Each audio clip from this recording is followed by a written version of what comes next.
Hello, welcome to the new video. If this is your first time here, my name is Hannah and today I will be chatting about books. Today is 28th of September. I have already recorded my October reading plans and my September wrap-up without realizing that I actually finished some books. I just wanted to pop in real quick and give you a very quick update on the books that I have finished. One of the books that I've read after I recorded my September wrap-up is a sequel to The House in the Cerulean Sea by TJ Klune, and it is Somewhere Beyond the Sea. And in this book we still follow Arthur and Linus and the children. The atmosphere in this book is still charming and still cute. There are a few funny bits as well, but generally the atmosphere of this book is much more serious than of book one, and in my opinion this was to be expected considering the subject that this book is talking about. So we follow the investigation, the inspection of the house of Arthur and Linus and the children, and there are instances of child abuse in this book as well. So it's way more serious, and you know, these things are being talked about, I feel, more than in book one. And I think in my opinion, this is what makes this book a little bit more serious and a little bit more heavy. But it's still charming, it's still cute, and we still get that sense of family of this nice island that we had in book one, but a little bit more serious, not as light-hearted as book one. And I think because of that, the pacing also feels a little bit slower than book one. I definitely enjoyed book one a bit more, and even book one was talking about certain subjects that are talked about in this one as well, but it didn't feel as heavy. And I think I expected a similar situation here. I expected this book to be a little bit more lighthearted, and even though I loved book one and I really liked this one, I actually rated this book 4 stars, and I think maybe it's a little bit of my fault because I kind of expected that this book is going to be on the same kind of lightheartedness level as book one. So I think it's a lovely book. I wouldn't take anything away from me, but I think it's just the enjoyment of the book. I definitely enjoyed book one more, and I rated it 5 stars. And then I just couldn't rate this one 5 stars. So for me, for now it's 4 stars. I might change my rating. I was actually considering changing it to 4.5, but I think going forward I want to avoid rating half stars because it just makes it easier for me, I think. So a 4-star book to me. Lovely book. I would definitely recommend people read it. And yeah, I'm not unhappy that I've read this book. I really enjoyed it. Definitely one of the books that is going to stay on my shelves, and I'm actually quite tempted now. I have read 3 books by TJ Klune, and I know he's got some more, and I'm actually going to be on a lookout for his other books, and maybe I will browse Vinted and find some good reading, but I don't think it's gonna happen this year. I am actually aiming to make my physical TBR as low as possible. I've been going through the books that are on my bookshelves, and I avoid buying new books, or I don't want to buy as many books as I used to in the past. And talking about not buying books, I have a new addition to my bookshelf, and this is just a novella. This is part of the Crowns of Nyaxia series, which I was planning to read last month, I mean like September, but I didn't get to it. So I'm not sure when I should read it, so if you know, please let me know in a comment. I think it's a 1.5 book, so yeah, I think I'm gonna read it in between the other 2 books that I have. And oh my gosh, book 3 is coming out in November. I need to get my shit together and hurry up and start reading this series. The Kingdom. Oh my gosh, 184 pages and about 30% in. Still reading this book at bedtime. Will be rolled over to October. I know I didn't mention this book in my October reading plans, but I'm telling you now, I will be still reading this book in October because yes, it's 30% in, and I'm actually enjoying this because I remembered some bits from when I read it first time or listened to it first time, but now rereading it with my eyeballs, it kind of, yeah, it refreshes my memory, and I'm like, actually, oh yeah, I kind of remember that, so that's good. The other book that I've just finished reading, that's the book that I was reading on my Kindle, and it was The Monsters in Our Shadows. So with this book, imagine a walled up city, dystopian times, apocalyptic times, and people living within the city walls.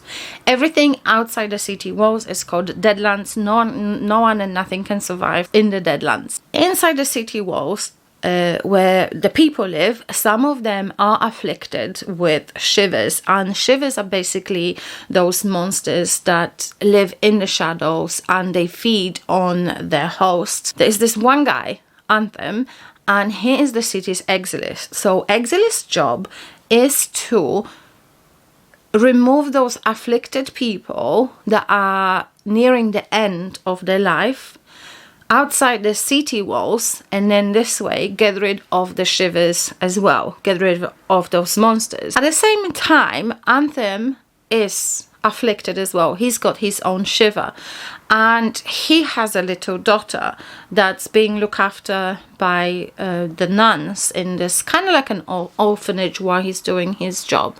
And while he's working as an exorcist, he's also interviewing those people and asking how they deal with it. He's basically trying to find a solution to the problem. He's trying to find a possible cure or how to prevent, or a way of preventing the shivers attaching themselves to the people. So the city is being ruled by this man called the Architect. An architect is sending the exilist, Anthem, on a mission to find a medicine for the people that live in that city.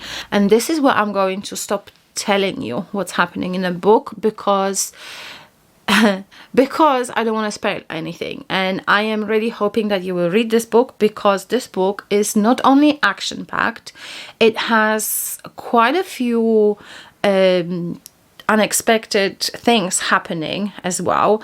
And yeah, there were times when your heart is racing, because it's literally just like action, action, action, action. But the thing with this book is, I think it was so well balanced, the pacing. You had places when the action was quite fast and it was like everything was happening really quickly, and then after that you had a time of things being like nice and calm, and you kind of like, you can take a breath and relax a little bit, and then it's happening again. So I think in this, in a sense of pacing, as a debut book, that book was really well paced. I absolutely love the pacing on this book. It was never boring, and there was never a dull moment. There was a calm moment, but never a dull moment, if you know what I mean. The characters in the story was also very well written, and you couldn't help but root for them and feel the pain. And also this book was full of metaphors, and I think shivers themselves, they were a metaphor for depression. So this just kind of like, the book could get quite dark in places, so that bear that in mind if you go in and read it. As a debut, I literally have nothing but to say about this book. It's not quite 5 stars, but a very, very strong 4 stars. So the book that was on my TBR and my want to read list for quite a while now is Foe. And it's just a short book, 260 pages. And I think yesterday my library audiobook hold came through, and I listened to it today a little bit. I made it to 79 pages. This is where my bookmark is. There. And it's kind of weird. There's this couple, Henrietta and Julia, and they live in this isolated house in the middle of, like, I don't know, some desert, not desert, but like very like I don't know. I kind of in my head I have Texas, quite hot and dry and whatnot. I could be so wrong, but anyway, one night this guy turns up at the door, Terence, and he says to Junior, who took part in this lottery thing and you were longlisted to, what I understand, go and live on this other planet. And then he tells them all this and whatnot, and then he leaves, and then he comes back 2 years later and he says it's been shortlisted and whatnot. So anyway, so most of the time we just see Junior and Henrietta, their life, how they react together, and from time to time Terence jump in. So this book is divided in acts. I'm still reading Act 1.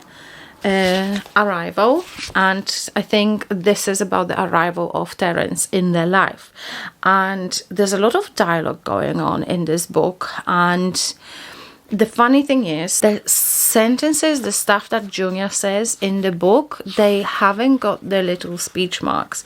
Terence and Henrietta, they have the speech marks, so you kind of know when someone is talking. For Junior, you don't get this, you know, that little, like, I think it's a speech mark, and it blends in with the other text. So this is kind of weird.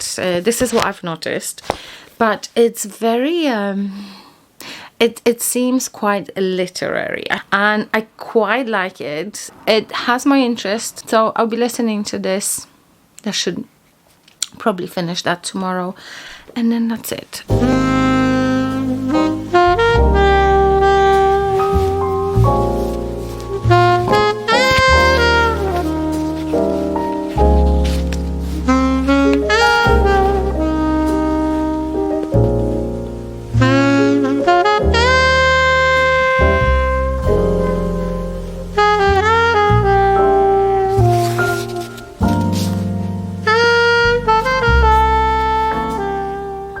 I was actually going to sit down and record a drawing video. I think I'm in a mood for drawing.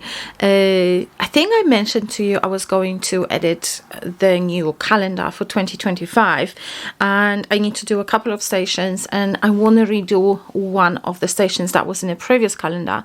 So I think I'm going to do this now. My dinner's cooked, so I don't have to worry about that, but I just wanted to pop in quickly because I have finished. It was a short book. I read it via audio, and I have finished this today, and surprisingly rated it 5 stars. At first I put 4 stars, but as I was writing my review, I realized that I actually liked it more than I thought I did, and I changed my rating to 5 stars. So first of all, this book wasn't something that I expected. What I expected is mostly some bug and insect horror, because obviously my cover has bugs on the cover, and I was expecting that. And even though there were a few scenes with bugs or beetles, it wasn't scary, or it wasn't like creepy or anything like that. Also, I feel like this book is advertised or marked on Goodreads as horror. For me, it was more of a psychological suspense than a horror.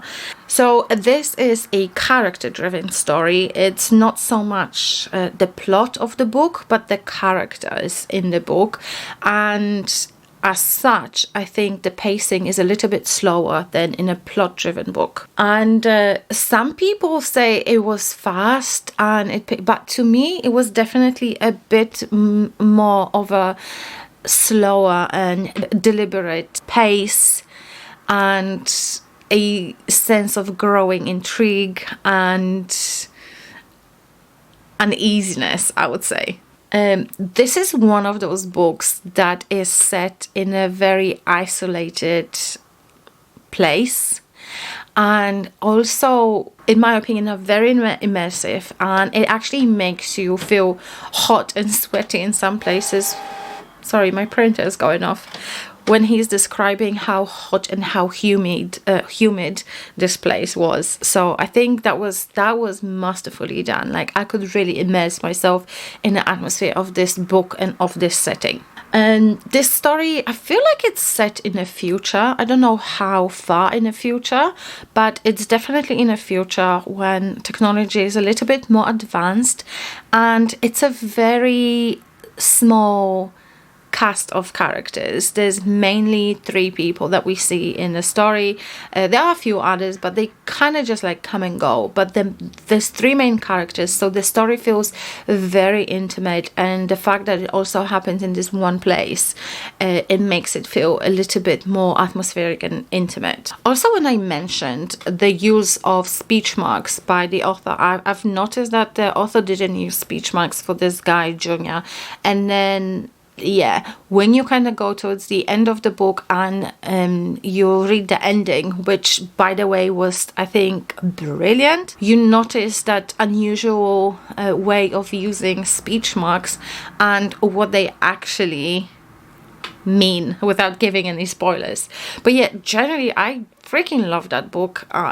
5 stars. It's going to live on my shelves forever, and I think this is one of those books that you can easily reread in the future, because even though you know what's going to happen, you can probably go back and read those things and then kind of connect what happened in the beginning of the book to what you know is going to happen at the end of the book. So chef's kiss, loved it. I think it's masterfully done, and I don't think it's being talked about. Absolutely fantastic book. Hi, it's been a while.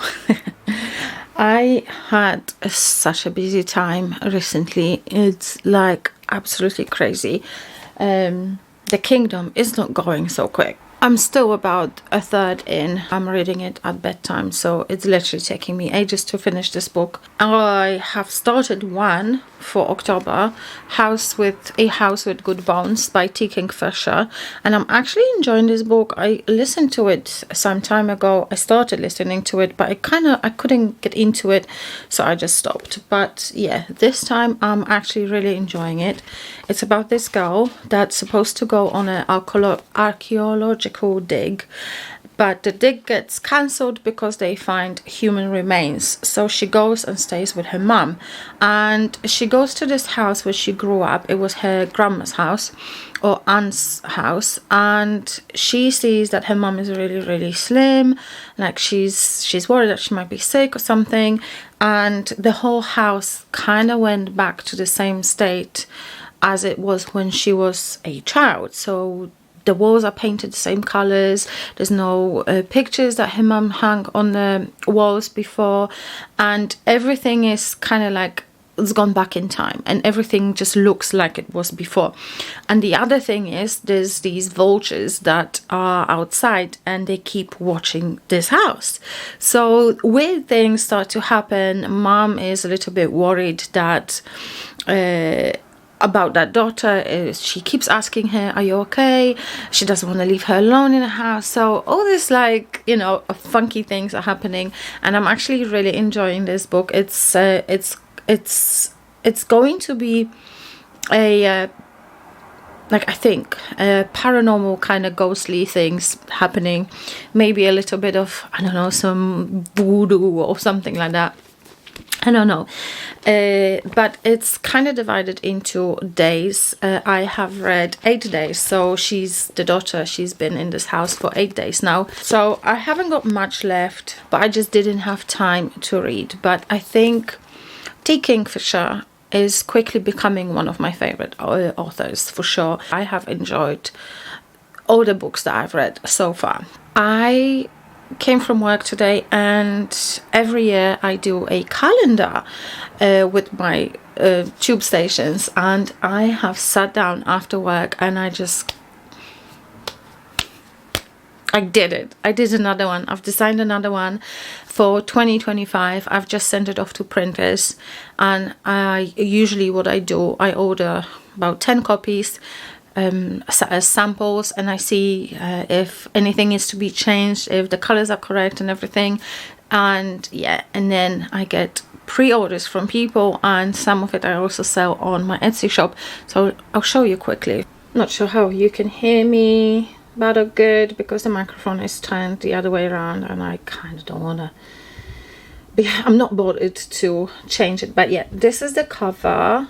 And there we have the stations and, you know, all that good stuff. And because I work in a company where the week starts on a Sunday, and we are in the UK, UK calendars, they don't start on a Sunday, they start on a Monday. So I kind of have to design everything and make sure that Sunday is the start of the week, because mostly people from work would buy this calendar. So last year I actually sold a couple to it went to America, which was nice. And I feel like it's such a cool thing, in my opinion, if you like people that buy the tube station prints from my Etsy shop, and they usually go for this calendar as well, because it's like, you know, you get 12 stations for the price of literally one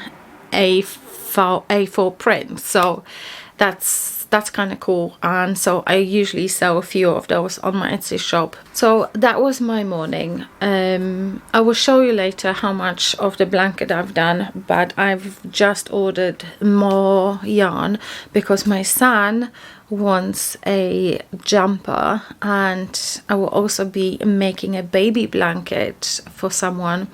So that's the next two projects. Finish the blanket, do the jumper for my son, do the baby blanket, and then I will be making finally a blanket for myself because it's getting cold. And I also have yarn for a couple of jumpers for myself. I just wish I had more time, and yeah, there's not enough time, there's not enough hours in a day for me to be able to do everything I want to do.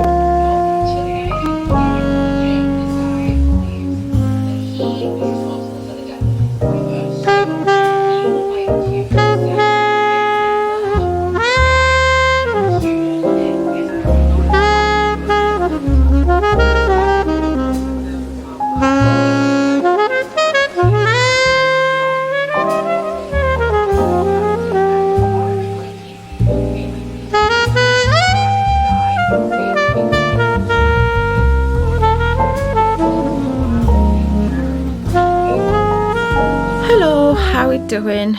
My god, I'm so tired today. The past week at work has been terrible. It's been so many things that were going wrong, and this literally, it feels like you're constantly doing overtime, and it's just not the best. But I have finished now. I'm home. I was going to go to the gym, but I just feel so tired. I decided to just have a chilled afternoon, and I'm gonna go to the gym tomorrow. Tomorrow's my rest day, so yeah, whatever. I'm just gonna relax. And I have finished reading this book. It was so good. I really enjoyed it, actually. A lot of strange and creepy things are happening. There's a scene with ladybirds or ladybugs, and it's quite rich in insects and stuff like that, since she is an etymologist, I think. So there's a lot of mention about like insects and bugs and creepy crawlies. So the other thing I wanted to say is Sam is described in this way that I could not stop but picture Merida, I think was her name, from Brave, from Disney's Brave. I think her name was Merida. So I literally could not stop but picture Merida from Brave. And, you know, she was also she had such a cool attitude, and she had kind of like this no bullshit attitude, and she also didn't take any bullshit. So I think I really appreciate her for that. But I think you would expect that from the character that's around, I think she's 29 or 30 years old, so I think you should expect something like that, this kind of attitude and character from a character this age. I really like that. And what else? The ending was the ending was weird, okay? But I think you should expect that from Kingfisher. The ending was weird. It was creepy. But there was a point when I was kind of like, kind of laughing because it was so weird, so unbelievable, but I still enjoyed it and I still had such a good time with this book.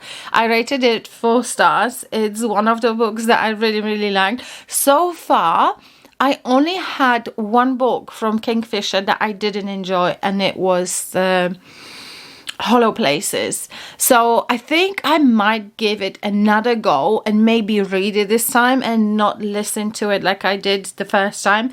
And yeah, I'll see if I can maybe give it another go. But so far, only one book that I've read or listened to I didn't really enjoy that much, but all the other ones, yeah, I really enjoyed T. Kingfisher's writing, and I do recommend this book if you like any sort of like paranormal vibes, witchy vibes, and definitely there's plenty of weird stuff in this book as well. So if you like any of that stuff, you'll definitely enjoy this book. So now what I have to do, I have to pack this baby up because someone's ordered a print from my Etsy shop. This is a Tufnell Park Station, and so I'm gonna pack this up, get it ready for dispatch. And I have been working on some prompts, collecting books from my bookshelves. Sarah from Wicked Reading, she did this horror bingo, and it starts on the 1st of October and it's gonna run throughout the entire year.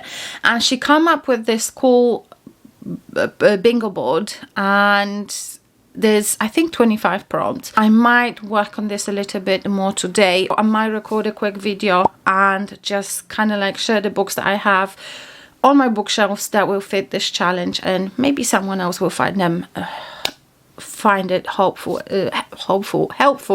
as well. So I think that's the plan for today. First things first, let's pack this and send it off.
So my entire plan that I had for this morning kind of went to shit.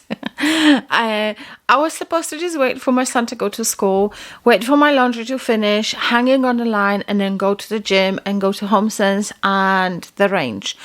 But while I was waiting for my son to go and my laundry to finish, I decided to start with the blanket.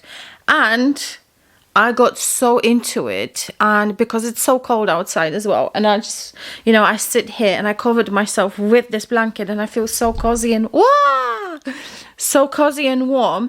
I just kept going. I put the YouTube on. I had so many videos that I've added to my watch list and I didn't get a chance to watch because I was so busy, and YouTube is playing in the background and I'm just like catching up with everything, and I'm on the last row. So I will do this color. This is the last color that's going to create the last line in this blanket, and then the body of the blanket will be finished, and then I will start doing the edges. And I thought for the edges, what I'm gonna do is basically kind of just like set the colors in like a rainbow color and just start with the lightest one and just keep going round and round and round and round and round. Basically, you get the gist, until I finish all the yarn that I have.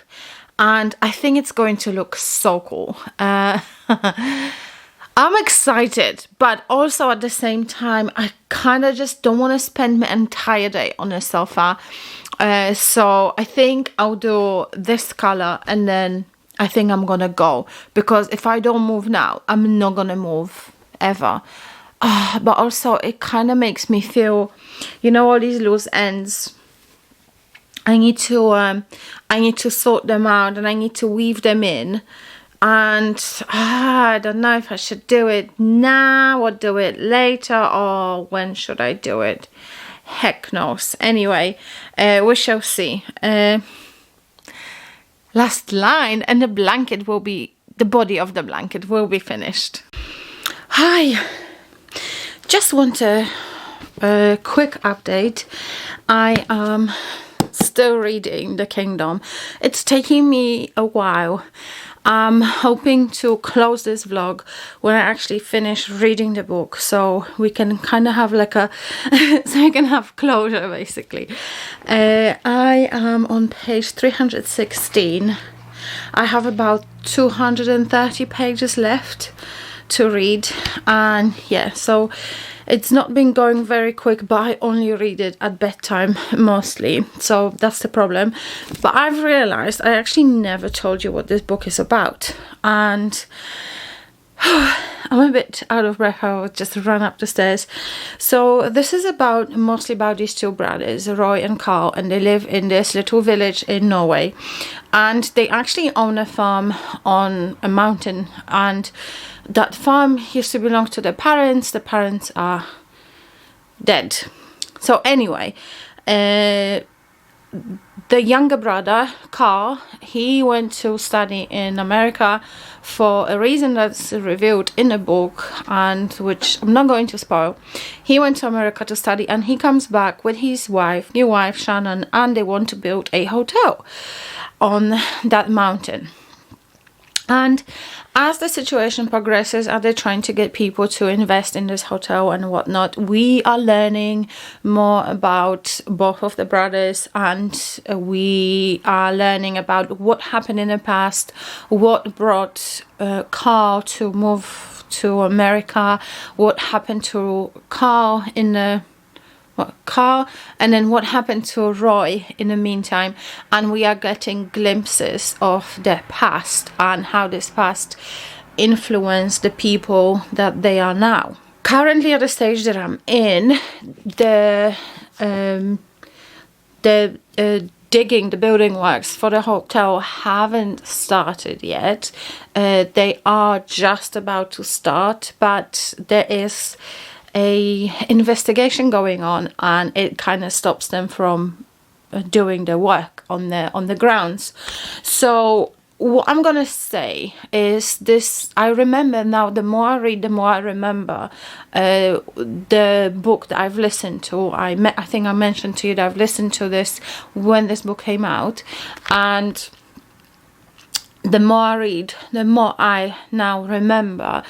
And I've realized that certain bits I remembered differently. So I think this is why it's important to read physical books. I don't know if everybody's like this, but for me, if it's a book that's important to me, like for example Jo Nesbo is my favorite author, I would always aim to read his books physically, because I take in a little bit more.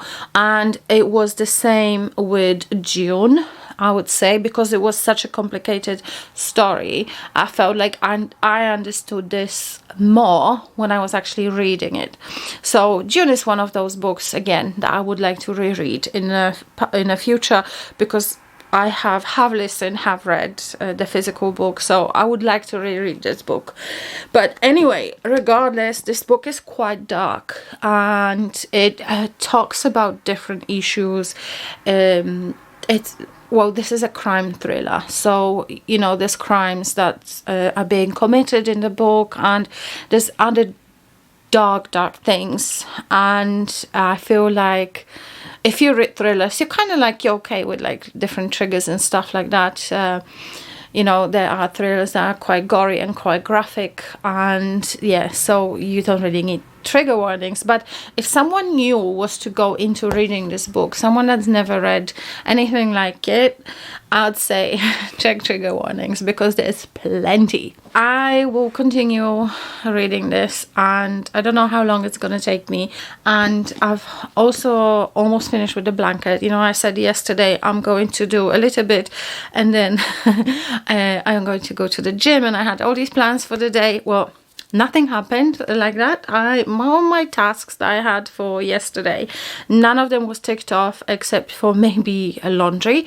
I spent the entire day cozied up on the sofa under this blanket that I was making, and I was just doing it. And I finished watching, I've watched all my entire watch list that I had on YouTube, and then I finished watching Good Girl's Guide to Murder, and then I can confirm that the book is so much better than the series. And what else? And I started watching Game of Thrones again, and I've watched like 1.5 episodes, and I had to go to bed because I had work today. But I feel like I want to read these books now. But do I have time? No. Do I want to start another series? I don't know. Probably not, especially not a series that's got like 6 or 7 books still. So I don't know. Anyway, so yeah, wish me luck with this book. I have a couple of days off coming up, and I think once I finish the blanket I'll have more time to commit to the book. So hopefully when I'm not blanketing I will be reading. It's so dark, but hopefully you'll be able to see, because I've just finished with the blanket and I'm so happy. I hate this lighting here, it's literally so dark. Anyway, there it is. Big blanket. It's massive. It's actually covers my entire bed. I have a king size bed, and lay down flat, it covers the entire bed. So nice, so nice. It's not for me, it's for my friend's sister, so she's the lucky recipient of this blanket.